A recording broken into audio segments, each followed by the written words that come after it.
तो अभी सेल आ रही है भाई, काफी अच्छे अच्छे डिस्काउंट मिलने वाले हैं। एंड आई नो आप में से काफी लोग बजट लैपटॉप की तरफ जाने वाले हो। एंड यहाँ पर मेरे दो फेवरेट बजट लैपटॉप थे जिनको मैंने इस वीडियो के अंदर कंपेयर करा है, ताकि आपको पता चल सके कि कौन सा लैपटॉप आपके लिए बेस्ट है। तो भाई इन पर सेल पर ना डिस्काउंट भी आएगा, तो आपकी प्रायोरिटी के हिसाब से जो फिट हो आप उसे बाय कर सकते हैं। तो वीडियो पूरी देखिए। तो हाँ भाई, करें शुरू। तो अभी हमने स्टूडियो में स्क्रिप्टिंग के लिए दो लैपटॉप बाय करे हैं और भाई इनमें क्या ही कंफ्यूजन थी, क्योंकि दोनों के अंदर सेम स्पेसिफिकेशन होने के बाद भी 5,000 रुपए का डिफरेंस था। तो मैंने सोचा क्यों ना ये वीडियो आपके साथ शेयर करी जाए, ताकि आपको पता लगे कि कौन सा वर्थ है। एक हमारे पास HP का 15S और दूसरी तरफ हमारे पास Vivo Book 14। तो आज हम क्लियर करेंगे कंफ्यूजन की कौन सा बाय करना चाहिए और 5,000 रुपए का डिफरेंस वर्थ है या नहीं। तो चैनल पर पहली बार है सब्सक्राइब कर देना, माता रानी का आशीर्वाद मिलेगा। और वीडियो अच्छी लगे तो लाइक जरूर कर देना। अब देखो Asus वाले लैपटॉप हमें 35,000 रुपीज का पड़ा है और इनका प्राइस थोड़ा अप डाउन होता रहता है। क्या यहाँ पर सबसे पहले मैं बिल्ड के बारे में बताऊं तो भाई देखो, दोनों की बिल्ड ऐसे देखोगे ना सामने से लगते हैं सेम सेल, लेकिन जब आप दोनों को साइड बाय साइड रख दोगे उसके बाद पता लगेगा Asus क्या है कि आज की टाइम वाली फीलिंग देता है। मतलब इसका लुक नया लगता है। जो HP है उसका काफी ओल्ड लुक है, थोड़ा कर्वी मिलता है। और हमारे पास जो Asus है थोड़ा छोटे साइज का है। आप चाहे तो सेम HP के साइज का भी बाय कर सकते हो एक्स्ट्रा मनी दे के। तो पैसा बोलता है भाई साहब। खैर यहाँ पर दोनों का कलर देखने में लगभग सेम लगता है और दोनों ही प्लास्टिक बिल्ड है। बट Asus की जो बिल्ड है ये ज्यादा सॉलिड है। एक तो इसमें बॉडी फ्लेक्स बिल्कुल भी नहीं मिलता है HP के कंपैरिजन में। HP में तो पूरा अंदर की तरफ नाच जाता है। एंड यहाँ पर बस मेरे को एक चीज की कमी लगी Asus में, इस पे फिंगरप्रिंट काफी ज्यादा लग रहे हैं। HP में इतने फिंगरप्रिंट नहीं लग रहे हैं। इसके अलावा जो कीबोर्ड दिया है Asus में कीबोर्ड फ्लेक्स भी काफी कम है। HP के अंदर भाई कीबोर्ड फ्लेक्स बहुत ज्यादा है। तो बिल्ड वाइज यहाँ पर मेरे को ज्यादा स्ट्रॉन्ग लगा है Asus। और Asus की जो हिंज है ना, ये भाई जैसे अगर थोड़ा सा हिलाओगे तो थोड़ी देर तक हिलेगी, लेकिन HP की तो नाच जाती है। देखो HP के साथ क्या है ना, ये देखो, मतलब ये कुछ ज्यादा देर तक नाचती है। तो मेरे को हिंज वाइज भी Asus ज्यादा अच्छा लगा है। बस Asus के अंदर क्या है, एक जगह कट होती है। इसमें नीचे जो प्लास्टिक यूज करी है वो है जो बच्चों के खिलौने में यूज होती है ना, वो वाली। वहीं पर HP ने काफी अच्छी प्लास्टिक यूज करी है। और HP में एयर वेंट नीचे की तरफ दिए गए हैं और Asus के अंदर एयर वेंट आपको साइड साइड में मिलते हैं। नीचे की तरफ है फैन।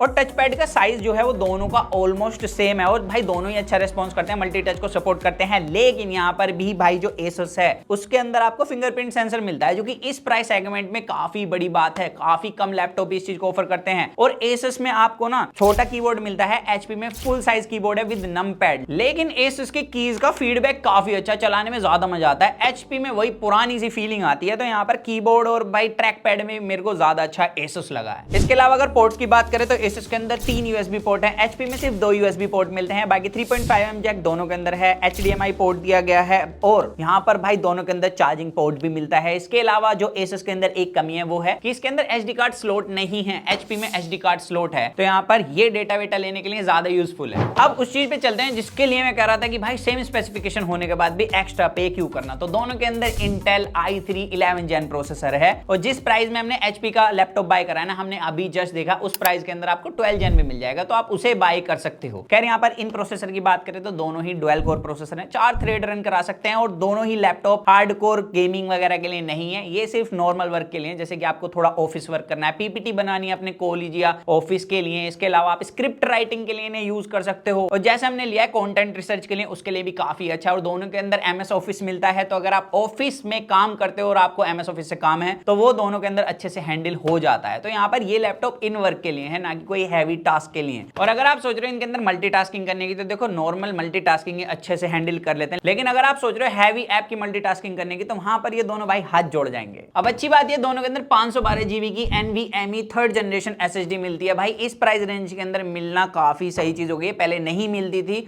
और दोनों की आप एक्सटेंड कर सकते हो अप टू 1 TB। एंड भाई एक बात हो रहा है, दोनों के अंदर आप हार्ड ड्राइव भी यूज कर सकते हो अप टू 1 TB। इसके अलावा 8 GB की दोनों के अंदर रैम मिलती है, सेम स्पेसिफिकेशन है। और दोनों के अंदर DDR4 रैम है। अब यहाँ पर भाई अगर आप एक्सटेंड करने की सोच रहे हो तो Asus के पास थोड़ी सी डिसएडवांटेज है, क्योंकि इसके अंदर 4 GB की ऑनबोर्ड रैम है और 4 GB की स्लॉट में रैम दी है। तो यहाँ पर आप 8 GB की ऐड करके 12 GB तक एक्सटेंड कर सकते हो। वहीं पर HP के अंदर आप दोनों स्लॉट में से निकाल के 8 GB लगाओ, 16 GB तक एक्सटेंड हो जाएगी। तो ये फायदा HP के पास। और अगर आप कस्टमाइजेशन करने की सोच रहे हो ना, तो एक बार कस्टमर केयर पे कॉल करके पूछ लेना कौन सी रैम और SSD लगने वाली है इनके अंदर एक्सटेंड करने के लिए। बाकी यहाँ पर सेम स्पेसिफिकेशन है, तो app opening closing almost similar है और दोनों का जो बूट टाइम है वो भी सेम मिलता है। अब HP के अंदर 5,000 रुपए एक्स्ट्रा देने के बाद भी जहां पर मेरे को डिसअपॉइंटमेंट लगी है वो है इसकी डिस्प्ले। इसमें भले ही बड़ी डिस्प्ले मिलती है लेकिन इसके अंदर TN पैनल है जिसके कलर काफी ज्यादा फेडेड होते हैं, विंग एंगल्स उतने स्ट्रॉन्ग नहीं है और वो चीज इस लैपटॉप के अंदर देखने के लिए मिलती भी है। Asus के अंदर वहीं पर आपको मिलता है IPS LCD पैनल और ये फुल HD डिस्प्ले है दोनों ही विद 45% NTSC। तो यहाँ पर ये चीज तो सेम है लेकिन उसके बाद भी जो डिफरेंस है दोनों डिस्प्ले में वो काफी है। लाइक Asus की डिस्प्ले ज्यादा अच्छी है एज कंपेयर टू HP के TN पैनल और ये चीज भाई ऑन पेपर के साथ साथ रियलिटी में भी देखने के लिए मिलती है क्योंकि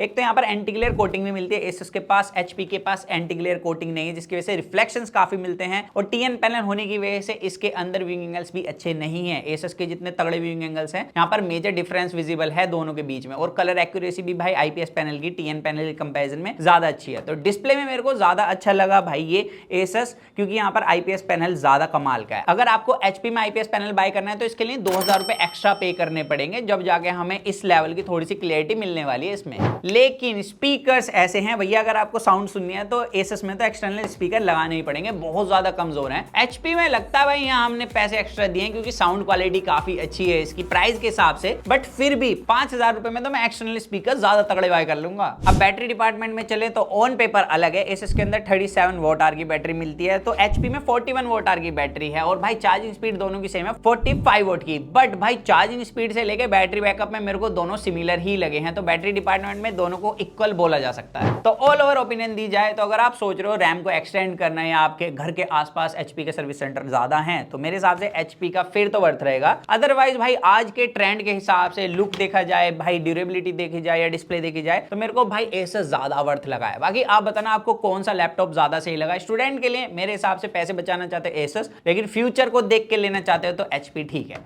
सो दैट्स इट गाइस, आज की वीडियो के अंदर सिर्फ इतना ही था। तो मिलते हैं जल्दी कूल और एक्साइटिंग वीडियो में, तो जब तक के लिए जो मन में आएगा इसको करें। To watch your heart feel, stay tuned with the HFV box guys.